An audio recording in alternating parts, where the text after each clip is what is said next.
Questions this morning about what happened to an Alabama woman who was missing for 2 days and is now reunited with her family. Carlee Russell disappeared after calling 911 about seeing a child alone on the side of the highway, prompting a massive police search. News coverage and social media brought eyes to the disappearance. Well, she returned home Saturday. So where was she? Roxana Saberi is in Hoover, Alabama. Roxana, good morning. Good morning, Nate. Investigators here in Hoover say they're still piecing together what exactly happened to Russell while she was missing. CBS News reached out to Russell's mother. She said her family isn't ready to comment just yet, except to say they're grateful Russell is home and safe. A sprawling 2-day statewide search came to an end when police say Carlee Russell appeared at her family's front door Saturday night. She was there, and then she wasn't, and now she's home, which is the result we wanted. And all those other things in between will figure out. Police say the 25-year-old nursing student returned to her house by foot around 49 hours after she went missing from the side of a highway. They say on Thursday night, Russell called 911 and then a family member to report a toddler in a diaper walking alone along the highway. She told them she was pulling over to check on the boy. That's captured in this traffic camera footage. She has a big heart, and when she got out the car, she did tell my daughter-in-law, I can't just leave. I can't just leave this little child on the side of the road. Russell's family says she called out to the child while on the phone, but there was no response. They say Russell then screamed. When police arrived minutes later, they found her wig, cell phone, and purse near her car, but no sign of her or a child. We currently are investigating every possibility in this case. We're certainly leaving nothing off the table.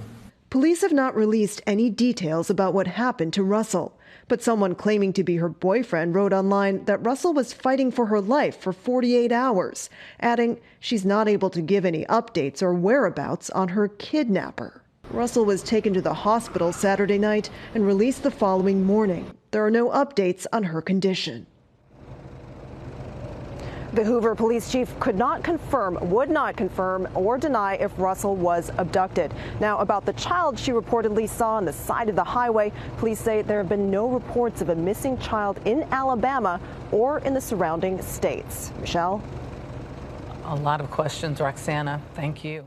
Hey, y'all. What's up? What's up? It's your girl here, MJ's Nia. Welcome to the channel.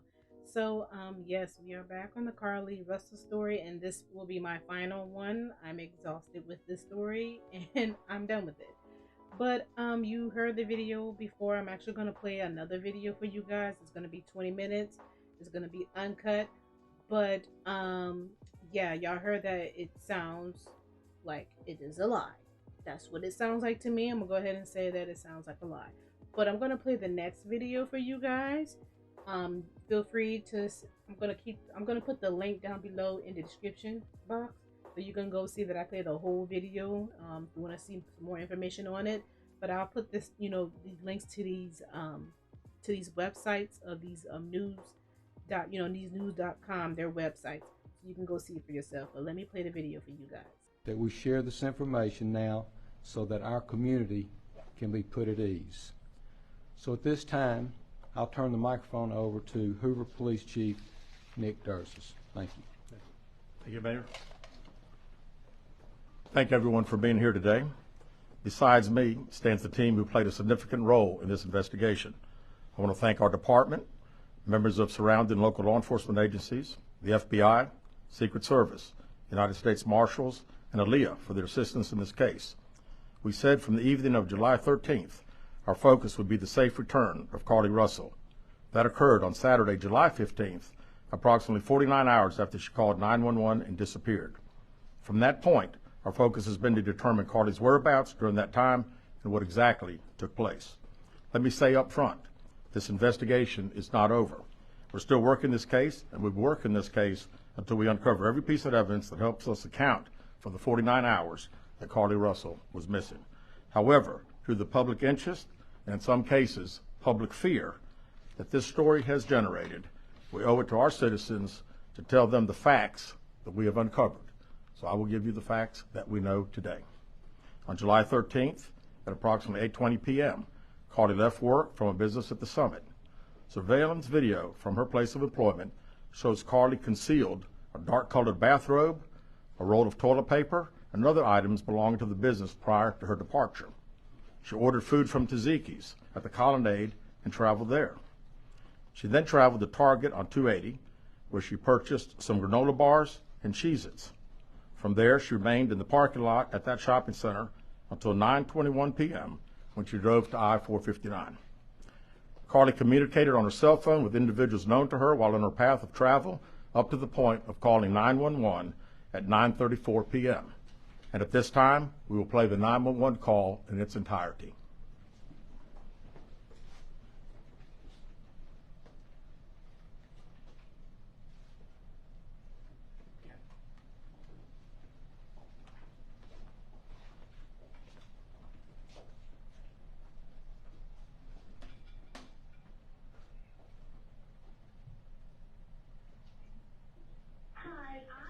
On Interstate 459, and there is a kid just walking by themselves. Hold on. Where on 459 are you?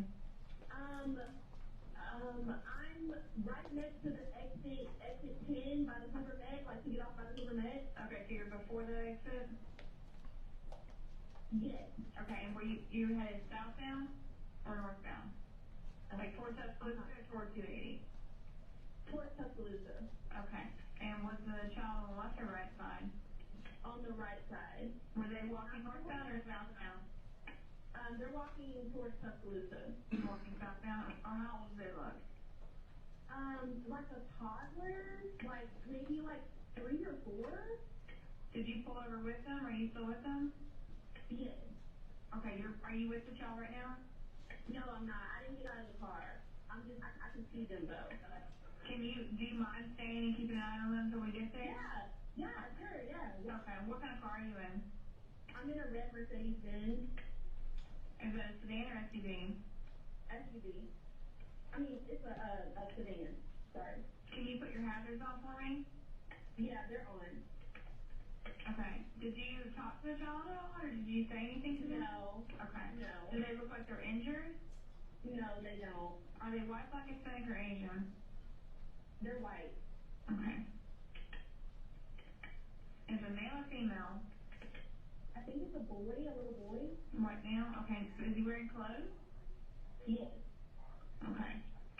What is he wearing?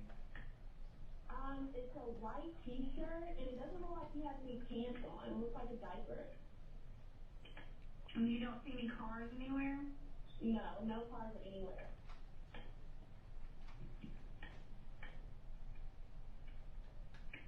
Okay. All right. What's your name? My name is Carlee Russell. And you don't see any injuries on the child from where you're at, correct? No, but I can't really see them that good. Okay. Try to keep an eye on them for the best you can, because I don't want you to lose track of them. Okay. All right. And do they have shoes on?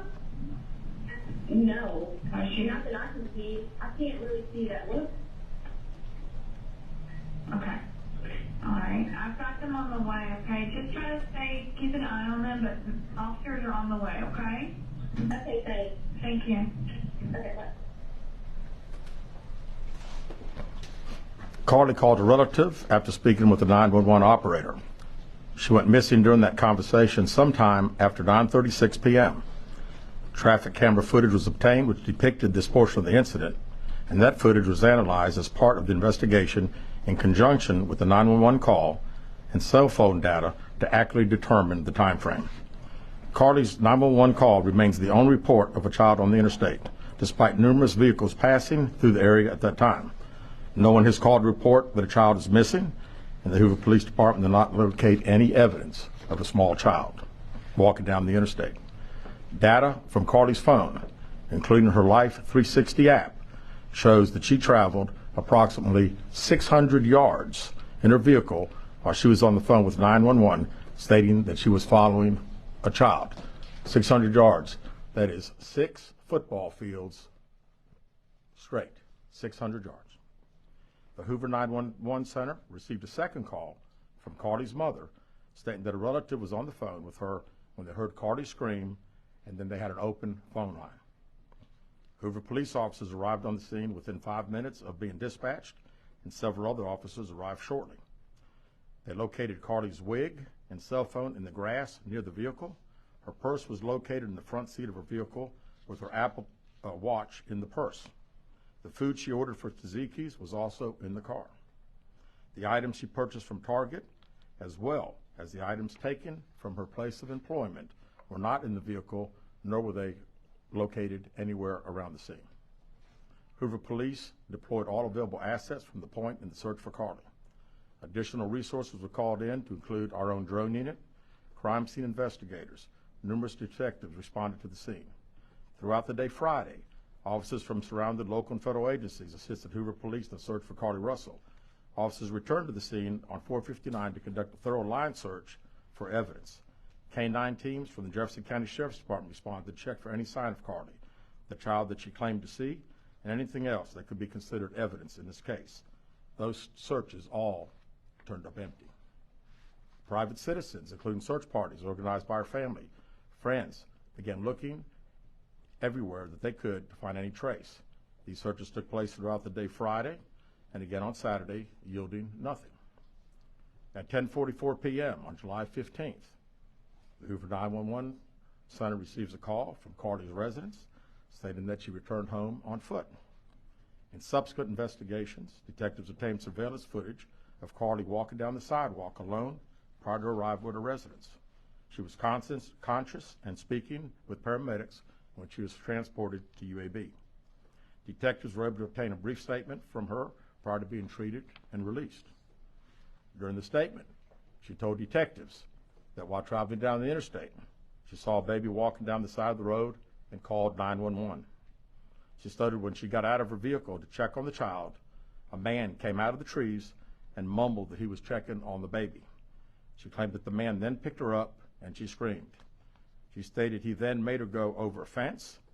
She claims he then forced her into a car, and the next thing she remembers is being in the trailer of an 18-wheeler.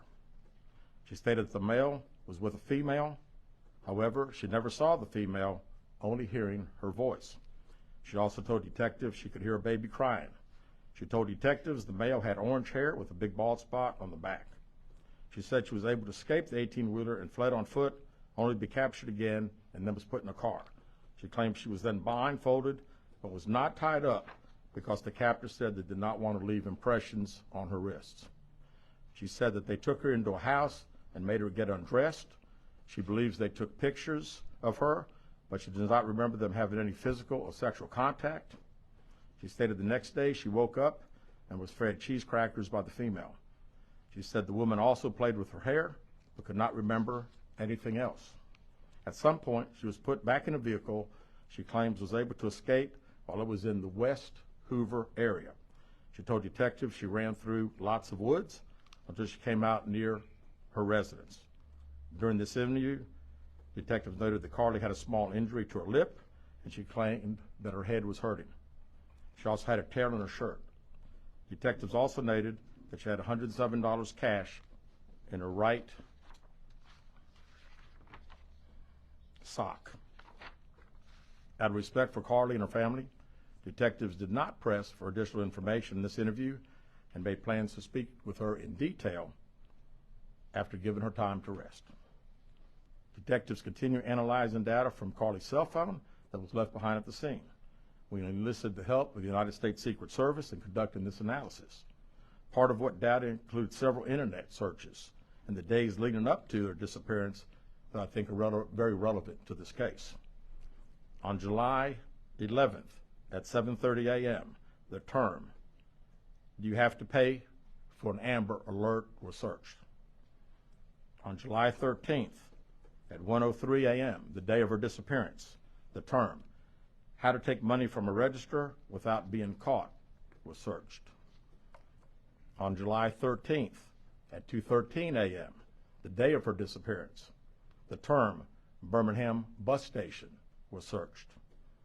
On July 13th, 2:35 a.m., a search for a one-way bus ticket from Birmingham to Nashville was conducted with a departure date of July 13th.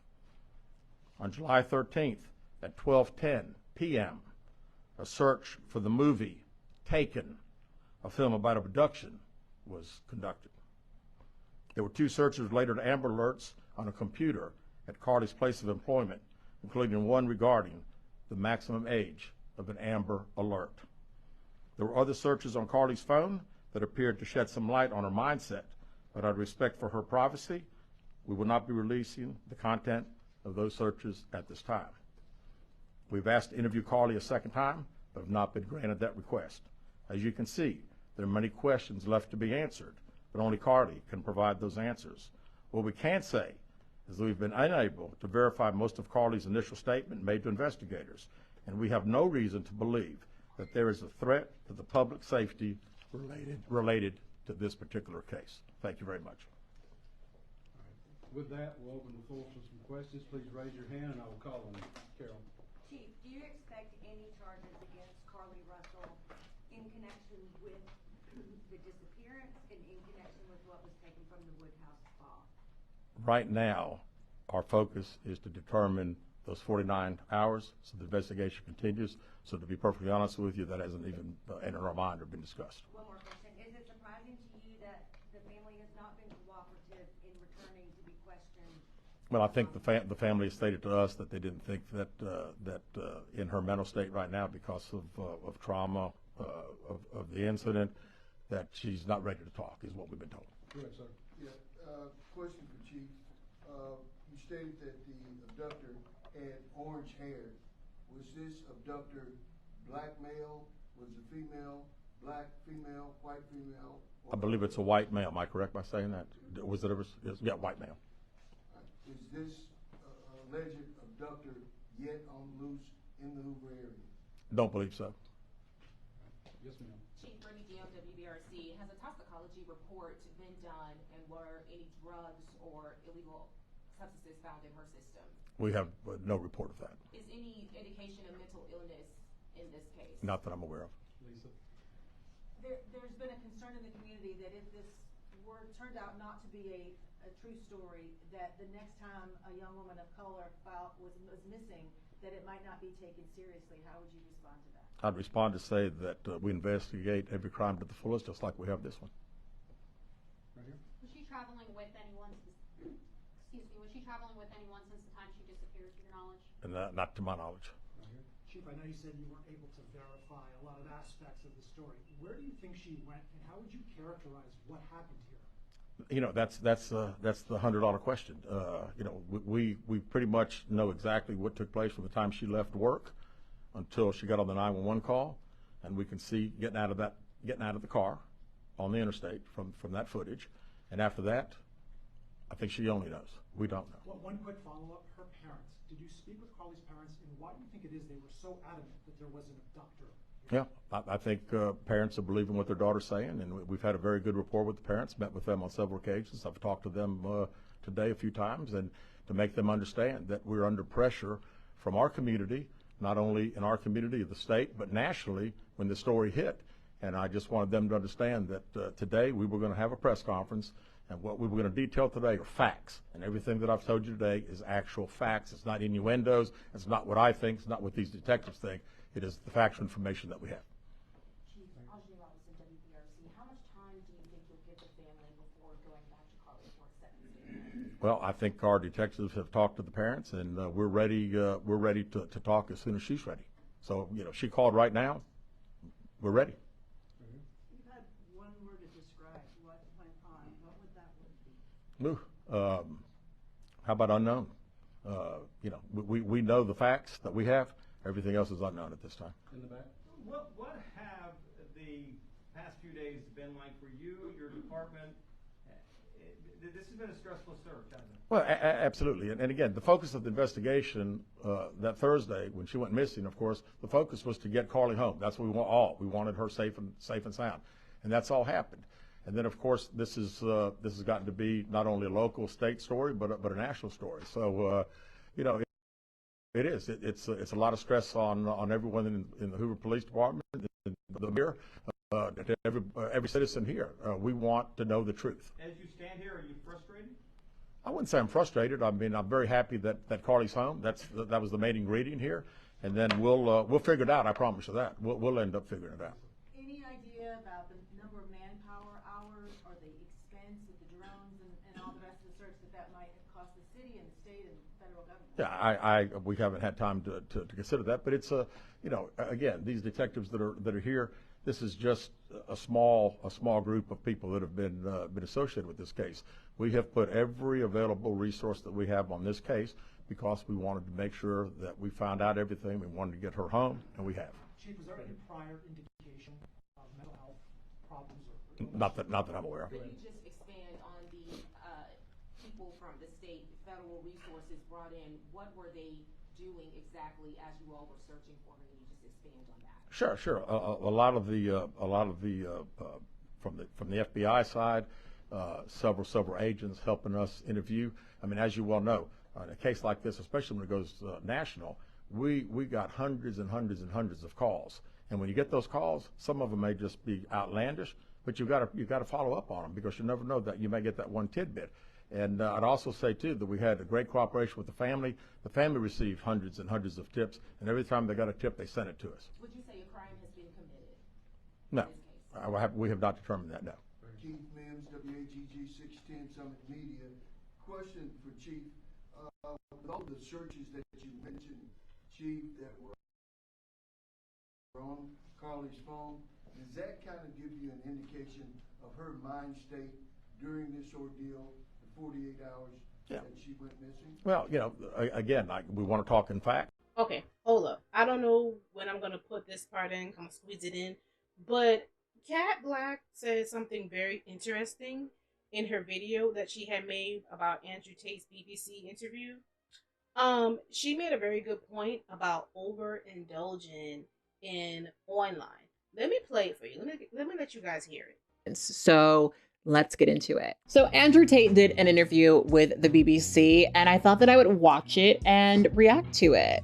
Now, I've mentioned this in the past few videos like this that I've done, but I have been significantly less online than I think my audience is used to me being online. And the big reason behind that is because I personally feel like a lot of the content being posted on the internet is geared towards just melting your brain. And I feel like Andrew Tate is a good example of that, if I'm being frank with you. I feel like I hear him say so many disorienting. All right, so I hope you don't hear the fan in the background. So yeah, I just want to bring that out. I'm going to kind of start doing the same thing. I'm going to start going back to how I was doing when I talk about topics, not to get so indulged in so much content online, like, looking at things on Instagram, or hearing people talk about Facebook or Twitter and TikTok. I'm actually going to be talking about that just a little bit afterwards in this video. I just feel like we need to take a little bit of break from online. When it comes to like things like Carlee Russell, we need to like take a break because it was too much. It was too much for me. So then we get back to the original video. All right, I wanted to play the whole video. I did play the whole video. I played like 18 minutes out of 21 minutes. It's weird. It seemed like, I don't know, something's going on with my electricity, Shasha, because we're supposed to be getting some type of rain, but I don't know. Maybe they're getting, maybe we're having a thunderstorm somewhere else and it's interfering with our internet provider. So, child, y'all, like I state, I play the most of it because I want to play the full thing of it, but that's okay. But this is from US Today, because I know a lot of y'all like to say YouTubers don't. We cut and paste out a lot. No, that's the whole video. I didn't cut and paste anything. You heard it from yourself. And I'm gonna say that Carlee Russell, you have a lot of explaining to do. Yeah, you really do after hearing this. Because you have a lot of people online making up lies. You have a lot of people arguing online. I'm not gonna post anything off the line. I'm gonna do what Kat Black said on her channel. I'm gonna start reading less and less online, even though I did post at Hollywood Unlocked. They posted everything from the news article, so they post the same thing that I'm posting here. They posted too as well. It wasn't fabricated, it wasn't a lie. They posted everything, so I will shout out to them and shout out to neighborhood, I think it's Neighborhood Talk. I also saw that Lovely T2 when she was posting everything. She was posting everything from the news article. So with that being said, I think I'm going to do more of that. that other stuff, like watching people say stuff, because there was a lot of lies going on around this particular, you know, around this particular woman, and you can tell she has been doing some lying too as well.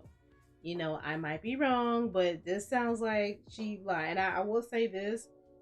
I like the fact, I wanted to play the part where he said the woman of color, like, you know, in case of another woman of color gets, you know, abducted for real, you know, will you guys take it seriously? And he said, no, we investigate everything. So that was a very good, he answered all the questions in a professional manner.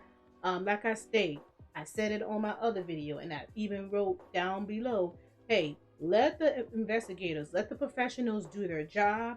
If she's lying, let them prove it, because there was a whole lot of chaos around this, okay? But there was a whole lot of chaos around this whole thing. I'm exhausted. It sounds like if she's lying, which it sounds like she is, she's going to get charged. Yeah, she's gonna get charged for this. She possibly can do some time in jail for this, like the other woman. But yeah, it's a lot of chaos. I just don't appreciate that this all, it really did have people arguing on Twitter.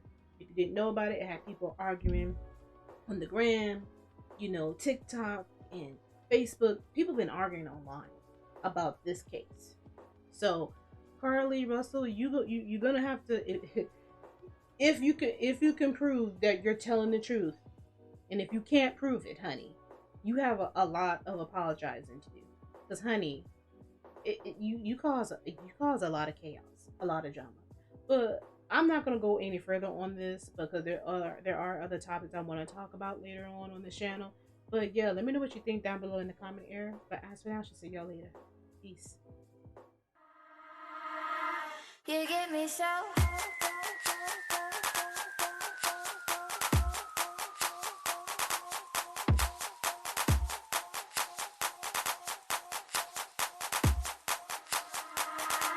You get